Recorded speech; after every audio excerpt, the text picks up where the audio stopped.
salam dan bahagia. Salam Guru Penggerak Indonesia. Perkenalkan, nama saya Laurentius Anggita Yuda Harnoko dari Kota Tangerang, Provinsi Banten.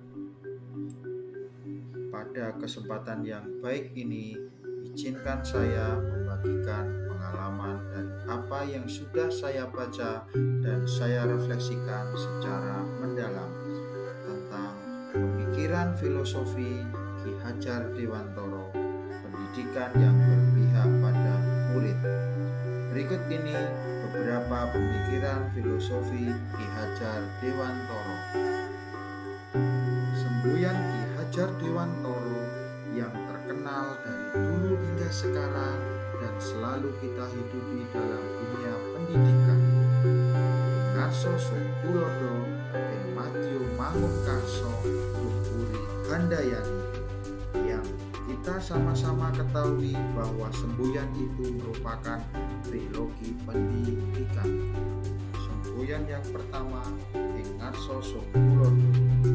Guru harus memberikan contoh yang baik dalam setiap perkataan dan perbuatan.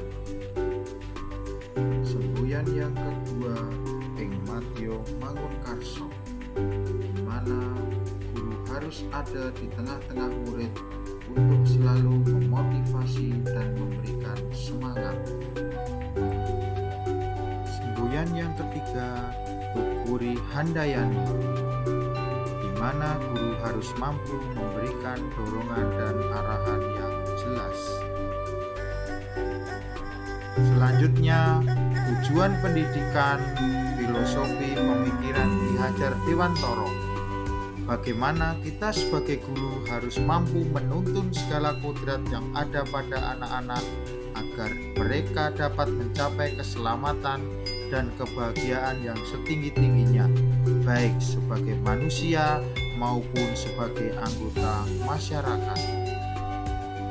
Berikutnya, menuntun kodrat anak sesuai dengan filosofi pemikiran Ki Hajar Dewantoro dibagi menjadi dua kodrat.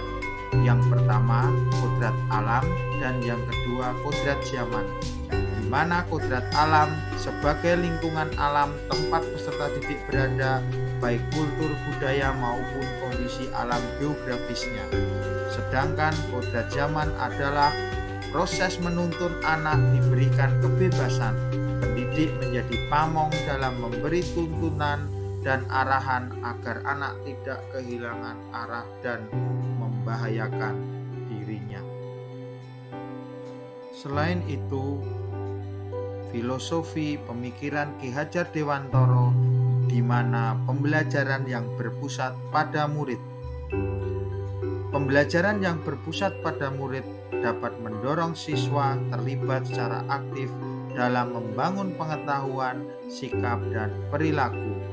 Sebagai pusat pembelajaran, kebutuhan anak harus terpenuhi.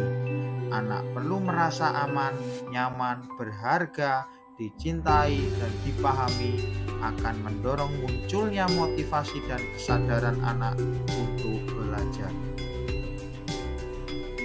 Dari hasil saya membaca dan merefleksikan pemikiran filosofi Ki Hajar Dewantoro, di mana filosofi pemikiran Ki Hajar Dewantoro sangat relevan dengan perkembangan pembelajaran pada zaman sekarang dan dapat menciptakan kemerdekaan secara penuh dalam proses pembelajaran.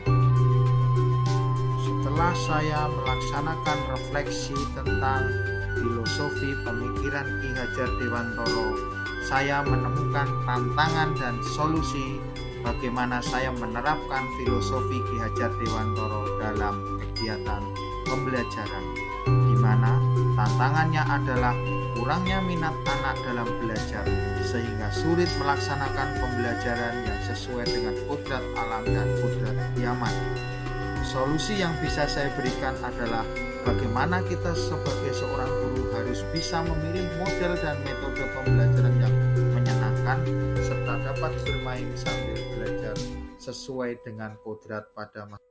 Demikianlah pemaparan filosofi pemikiran Ki Hajar Dewantoro.